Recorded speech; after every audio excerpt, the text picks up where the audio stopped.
Hola, mi nombre es Andrés Gómez y soy profesor de piano de la Universidad de AFIT. El día de hoy vengo a hablarles de una herramienta que utilizo yo en mis clases, que es la pelota roja. Esta pelota, bueno, esta es roja, pero cuando la conocí era azul. Em, no, me la presentó mi profesora de doctorado, la maestra Rebeca Penis. Los invito a que escuchen sus grabaciones que están en YouTube.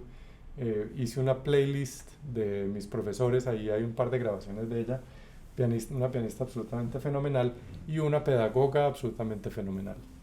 Ella descubrió, la historia que nos contó es que fue una vez a buscar un regalo para un cumpleaños, para un niño, y se encontró una de estas pelotas que rebotan. Yo por aquí tengo una para mi hijo, que tienen un asa aquí eh, para rebotar. Inmediatamente se le prendieron todos los bombillos y empezó a pensar que podía ser una herramienta muy buena para enseñar el piano. Y efectivamente, la pelota tiene muchísimas utilidades para estudiar porque nos ayuda en muchísimas cosas. Entonces, lo primero, les voy a mostrar por qué sirve la pelota y les voy a mostrar algunas técnicas para estudiar con la pelota. Entonces, lo primero que nos ayuda la pelota es la coordinación.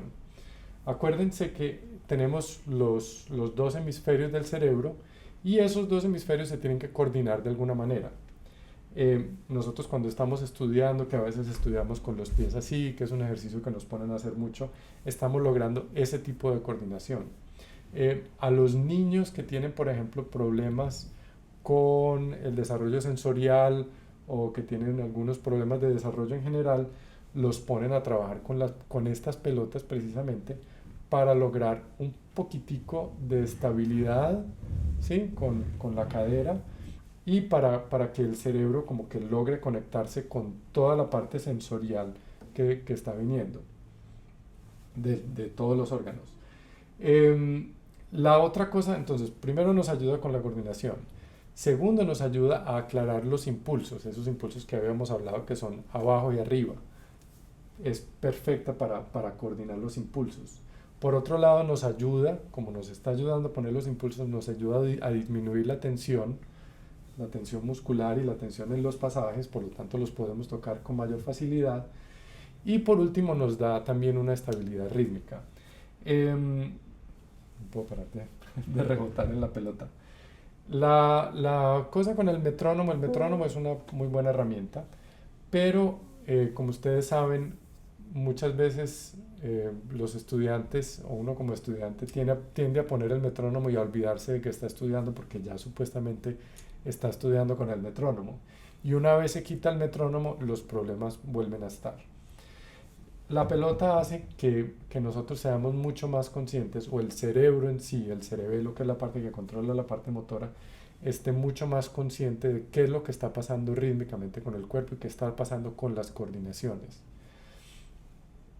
Una vez más, cuando nosotros estamos estudiando, estamos haciendo una programación del cerebro, estamos haciendo una programación de hábitos para poder tocar una pieza de principio a fin. Y si esa programación es muy clara con respecto a dónde tienen que estar las manos y en qué momento, pues vamos a tocar con mucha más facilidad y con muchísimas menos notas falsas.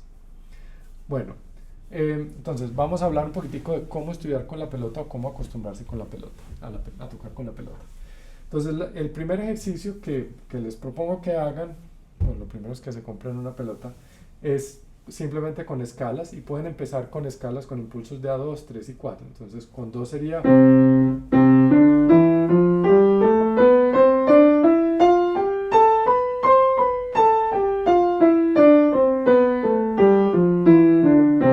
¿Sí? Intentando dejar caer el peso. ¿Sí? Lo pueden hacer incluso...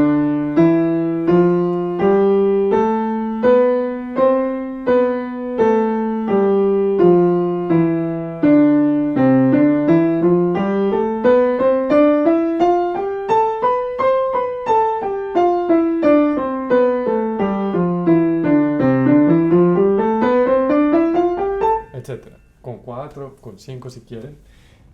para sentir ese impulso. Bueno, otro ejemplo ya con pasajes, por ejemplo, yo ahorita estoy estudiando un preludio de Adolfo Mejía, que lo tengo por aquí. Y buscando como para preparar este video ensayé a ver si de pronto me servía para este preludio efectivamente. Porque es un preludio que tiene los impulsos de 6 muy claros, donde empiezo con el pulgar. Pero necesitaba sobre todo para ciertos pasajes donde hay unos cambios abruptos de pulgar ese estudio. Entonces, lo primero, simplemente...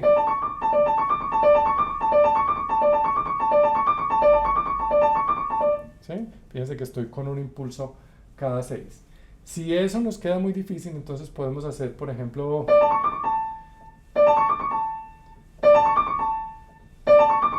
¿sí? Hacer un espacio o un rebote en la mitad del pasaje.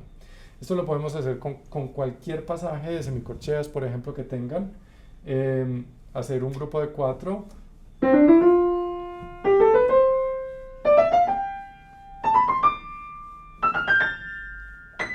¿Sí? Y hacer un rebote en la mitad. Si necesitan más preparación, pueden hacer 2, 3, 4, 5 rebotes. No está nadie detrás diciéndole cuántos pueden hacer. Pero entonces, me sirvió muchísimo hoy para un pasajito que hay aquí que es muy, muy incómodo. Parece que no me sirvió tanto. Sí, entonces tengo este problema.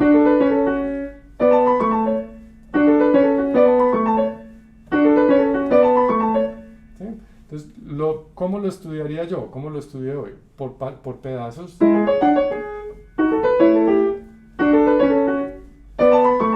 ¿Sí? Buscando esa pausita y ya después agregando de a 2 grupos. Entonces,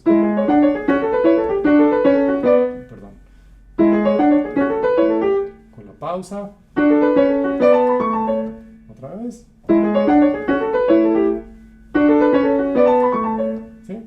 Y en esa pausita puedo reflexionar sobre qué fue lo que estudié, si quedó bien o no. Ahí todavía me falta mucho por mejorar.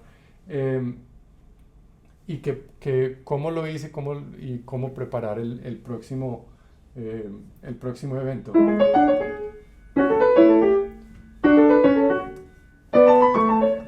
¿Sí? Con las octavas, por ejemplo, que ahorita estaba, que hice otro video con octavas, que eran las del pasaje de Liszt.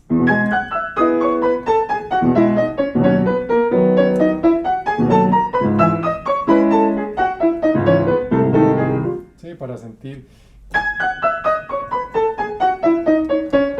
esos impulsos de a 3 de las octavas.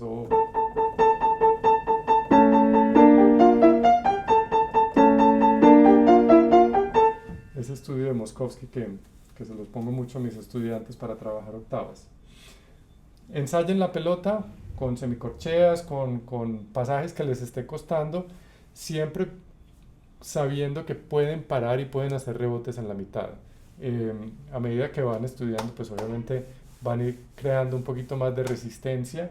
Al principio la gente se marea y toda la cosa, pero una vez se acostumbran, es más fácil, si uno incluso no tiene la pelota, recordar esa sensación de cuando uno tiene la pelota para poder lograr un buen avance con el pasaje. Bueno, espero que sea de ayuda este video. Como siempre, si tienen preguntas, comentarios, me pueden escribir un correo por la página web o dejarme un comentario en los comentarios de YouTube. Muchas gracias.